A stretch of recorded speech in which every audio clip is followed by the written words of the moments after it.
It spoke in my voice. Same tone, same breath, same tremble, telling me to leave. I froze in the attic, the radio's green light flickering like a pulse in the dark. The air felt thick, as if the wooden beams were holding their breath with me. Static crawled across the old receiver, whispering fragments that almost formed words. I thought it was feedback until I heard it again, clearer this time, trembling but urgent. Leave now. My stomach twisted. I hadn't spoken.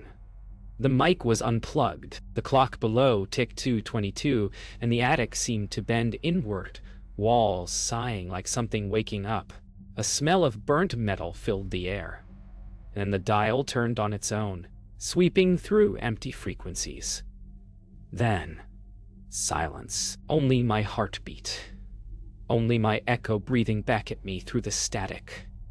I wasn't alone, but whatever was speaking knew me too well. The radio stayed dead for hours, yet the silence around it felt alive, breathing, waiting.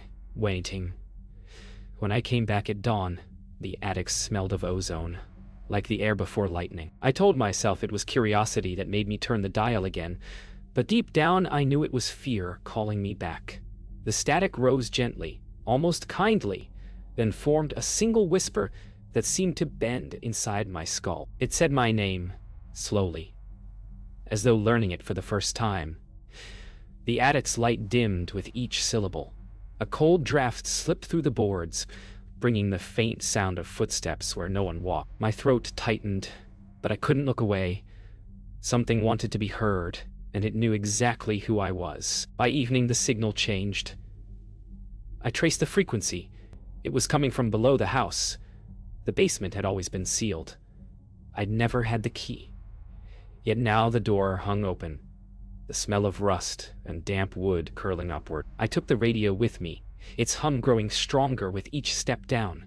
The walls shimmered with faint moisture, almost breathing, the air thick as if underwater. At the bottom, I found an old metal chair facing a broken antenna setup, wires snaking like veins into the concrete floor. The moment I turned the radio on, the voice came back, this time whispering not just my words, but my thoughts. There was a mirror on the far wall, veiled in dust, tilted toward the antenna. The reflection didn't match me. My lips weren't moving, but in the mirror, my reflection leaned closer and whispered through its teeth, "You shouldn't have answered." My blood went cold. Behind me, the radio emitted a pulse of static like a heartbeat. Faster, heavier. The mirror began to ripple, as if a surface of water was disturbed. I reached out, unable to stop myself, and the glass was warm.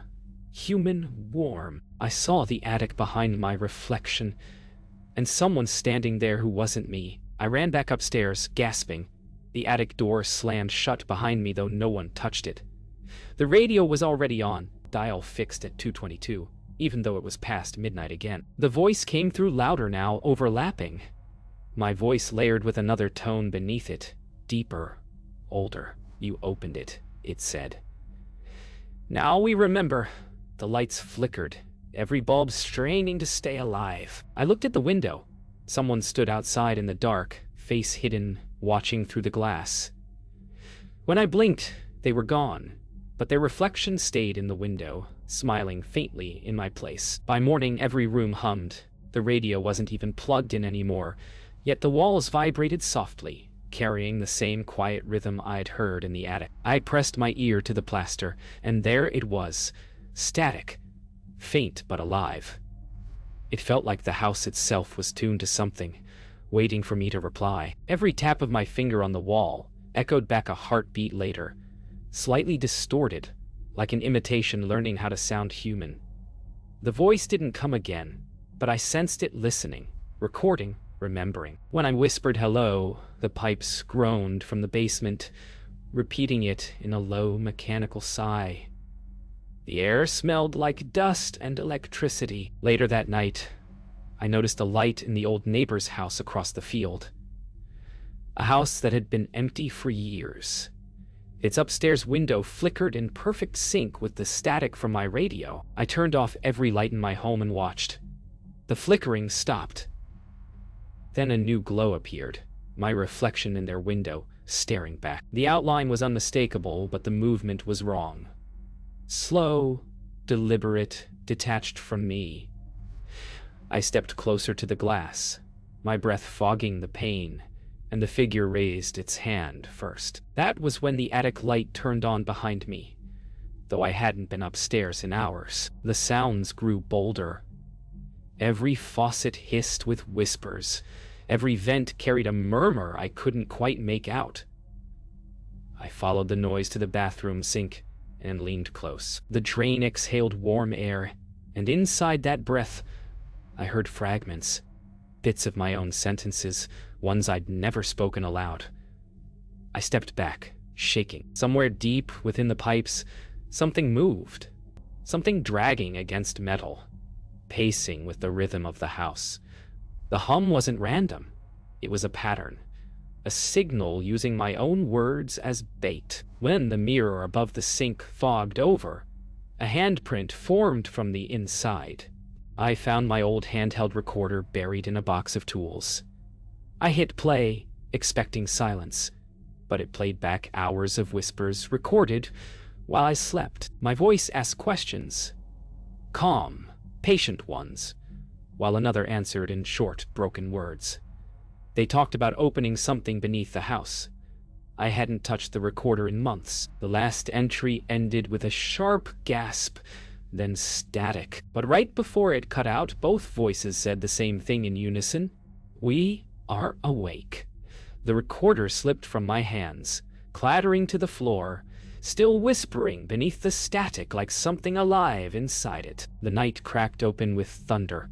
The radio in the attic switched itself on again, louder than ever, the sound vibrating the floorboards. I climbed the stairs, heart pounding, and the static split into two voices, mine and another's, speaking together like a single broken language. Lightning flashed through the window, and for an instant, I saw them. Dozens of faint figures standing outside in the rain, each holding something glowing. The radio's dial turned red. Then all the voices screamed through the speaker at once, merging into one phrase that shook the air. He's not supposed to be here. By morning, the storm was gone, but the voices weren't. They had spread beyond the attic, beyond the walls. Now the air itself carried them. When I stepped outside, the wind hummed softly, whispering broken pieces of my name. The trees swayed in unnatural rhythm, bending as though listening. Every passing car made the same faint static hiss, like the sound from the radio had infected the world. I walked toward the edge of the property, and the grass crackled beneath my feet with tiny electrical pops. The wind shifted and the whisper came again, closer this time, too close. Then, from behind me, in my own voice, "You can't leave now." That afternoon, someone knocked. 3 slow, deliberate knocks that echoed through the whole house. I opened the door to find a man standing there, tall, still, his coat dripping with rain though the sky was clear. He didn't speak at first, just stared past me into the hallway. When I asked if he needed help, he smiled, but it wasn't real. It was a practiced motion. Too slow, too even. Then he said, "You heard it too." I froze. His voice carried the same static hum beneath it, a faint distortion like he was half-tuned to another world. I looked past him and realized his car radio was still playing, with no one inside. Marcus followed me inside without asking, saying he had built radios once, before they started talking back. His eyes darted toward the attic stairs like he already knew the way. I didn't stop him. Up there, the radio glowed brighter than before, feeding off the air like it was alive. He placed his hand on it and whispered something in a language I didn't understand. The static turned rhythmic, beating like a slow pulse. "It's not a signal," he said, his voice trembling. "It's an opening." The attic walls began to vibrate, dust shaking loose from the rafters, and I realized whatever he'd done, it was answering him. The air inside the attic thickened, almost liquid, vibrating with low tones that shook my teeth. A shadow stretched from Marcus's body, bending toward the radio, and for a second, it detached completely. It stood upright, a darker shape, taller than him, flickering like a projection out of sync. Marcus screamed, but the sound came out delayed, repeating a moment later in my voice. I stumbled backward as the attic light burst, scattering glass like frozen rain. The shadow turned its head toward me, and though it had no face, I felt it smile. Marcus collapsed. His eyes rolled back, whispering through the static still pouring from the radio. I tried to pull him away, but the sound changed again. It was my own heartbeat, echoing back through the speaker. The air around me shimmered like heat, and when I looked at my reflection in the attic window, it blinked before I did. The glass rippled as my mirrored self reached toward me from the other side. Then the voice came through clear and calm, steady in my tone. "It's your turn to answer." When I woke, the attic was silent. Marcus was gone, but his coat lay folded on the floor, perfectly dry. The radio was off, yet I could still hear static echoing faintly in my ears, like it had moved inside my head. I looked at the attic window. My reflection stood there, breathing slowly, eyes open wider than mine. I mouthed the word hello, and it smiled, shaking its head. Then, without warning, its lips moved first. "You're still on the wrong side," it whispered, though I hadn't opened my mouth. My knees gave out. The reflection didn't fall with me. It stayed standing, watching, waiting, alive in the glass. I tried to shatter the window, but it didn't break. It rippled, swallowing the hammer like water. My reflection leaned closer, its skin flickering with static veins, eyes glowing faint red beneath the surface. Behind it, the attic I saw wasn't mine anymore. It was darker, older, covered in black mold and hanging wires. The reflection pressed its palm to the glass, and I felt warmth seep through, pulsing with my own heartbeat. A low hum filled the room. The same tone from the radio, but deeper, slower. I understood, then. It wasn't trying to mimic me. It was trying to replace me. The stairs creaked. Marcus's voice echoed faintly below, calling my name in a low, tired tone. I rushed down, desperate for another human sound. But when I reached the landing, the house was empty. His voice came again. Closer now, yet wrong. Too perfect, too steady.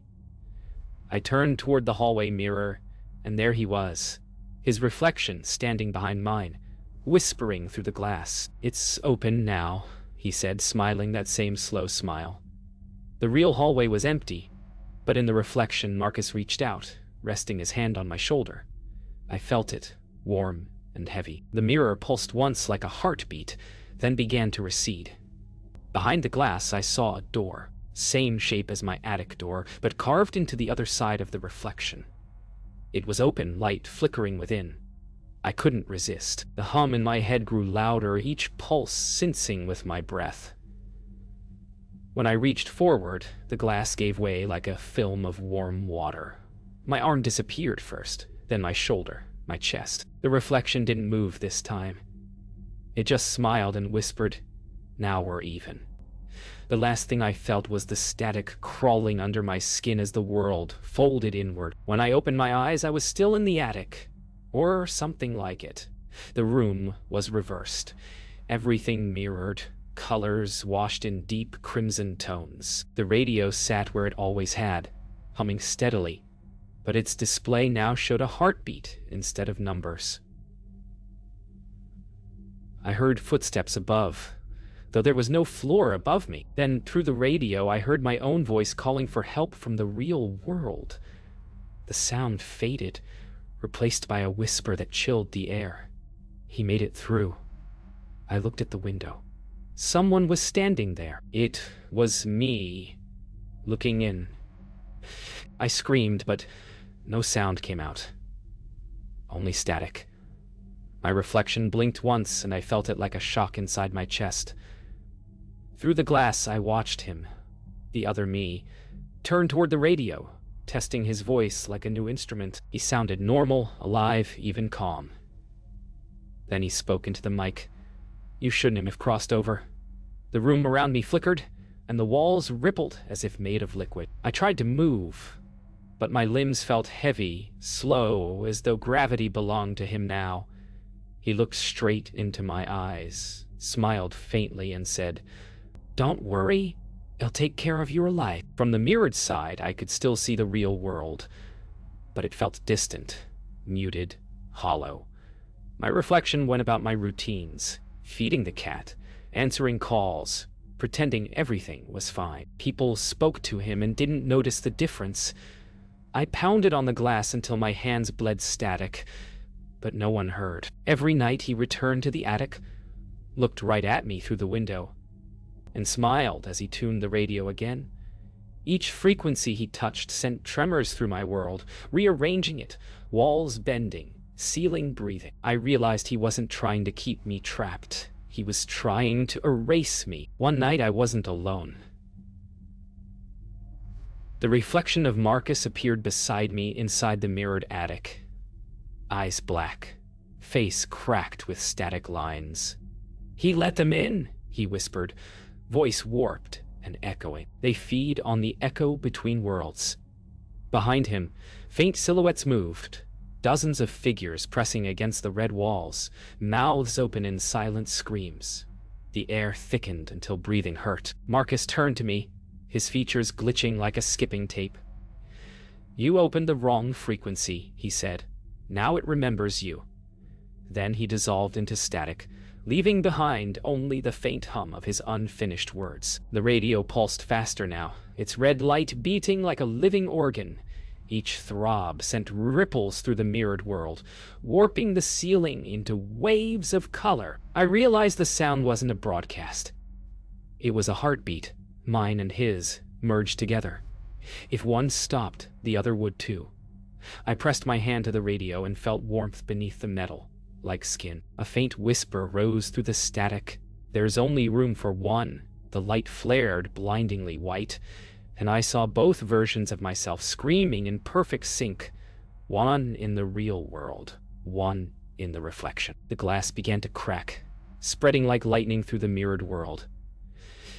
My reflection panicked, shouting my name through the fractures, but I couldn't tell if he wanted help or silence. The radio screamed, the walls caved inward, and the mirrored attic shattered into shards of frozen red light.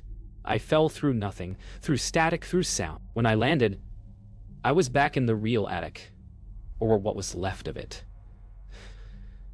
The radio was gone, so was my reflection.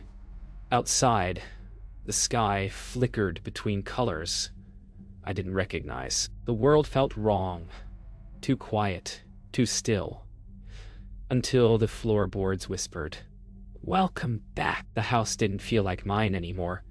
The air carried a soft vibration, as though the walls were breathing in rhythm with me. Every mirror I passed showed me a fraction late, blinking a heartbeat after I did, smiling when I didn't. The world outside was eerily still. Trees swayed without wind.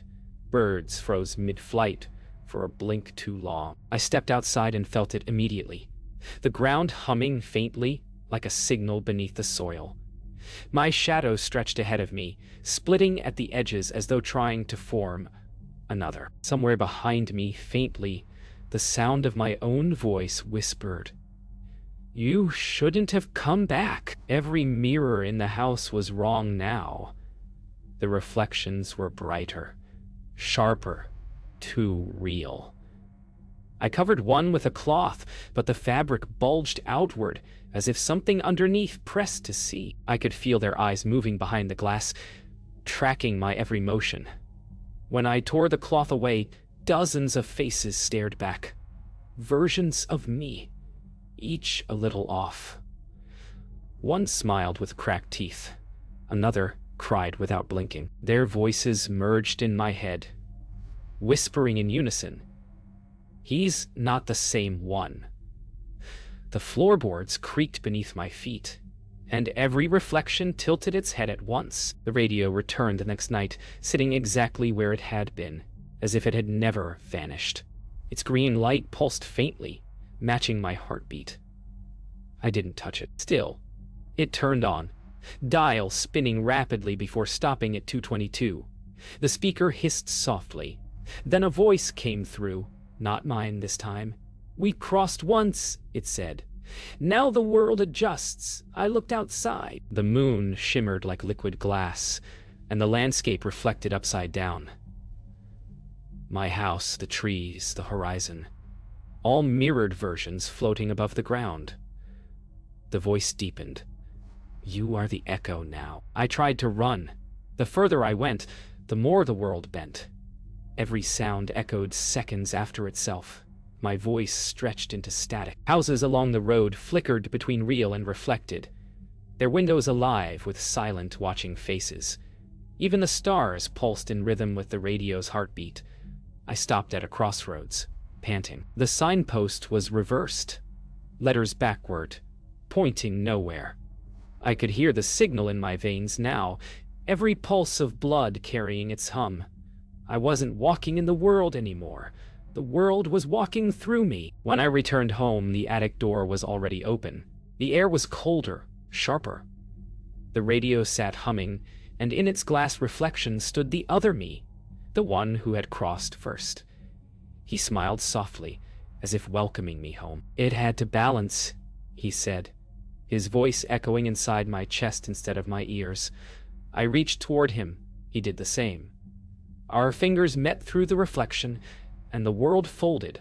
Colors reversed, light turned to shadow. For one infinite breath, we were one. Then everything fell silent.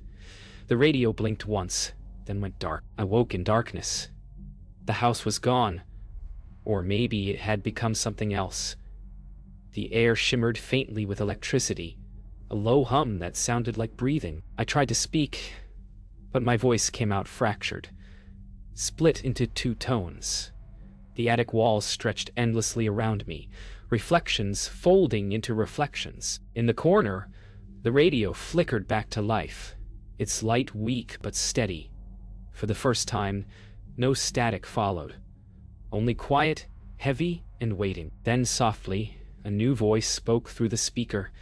"Ethan Ward is no longer available." A figure emerged from the far corner. An old man in a grease-stained coat, carrying a coil of wires that dragged sparks across the floor. His face looked half familiar, as if memory had melted around him. "You finished it," he said calmly. "The first two-way bridge." I tried to stand, but gravity pressed me down. He crouched beside the radio, touching it like a living creature. "It wasn't meant for voices," he murmured. "It was meant for souls that still echo." The walls pulsed once. The light flickered. I finally asked who he was. The old man smiled faintly. "You built this, Ethan." "I'm just what came through." The builder turned the radio dial slowly, and the attic walls shifted color, red to violet, then black. Each frequency revealed flashes of other rooms, other versions of me staring through from different worlds. "Every broadcast creates a copy," he said. "Every copy fights to be the original." I saw myself in dozens of realities, some screaming, some smiling, all reaching toward the same signal. The builder handed me the microphone. "Choose which one you are," he whispered. My fingers hovered over the button. The hum deepened until it sounded like a heartbeat made of thunder. I pressed it. When I spoke, my voice didn't come from me. It came from everywhere. The air vibrated, the mirrors shivered, and every reflection mouthed the same words in unison. The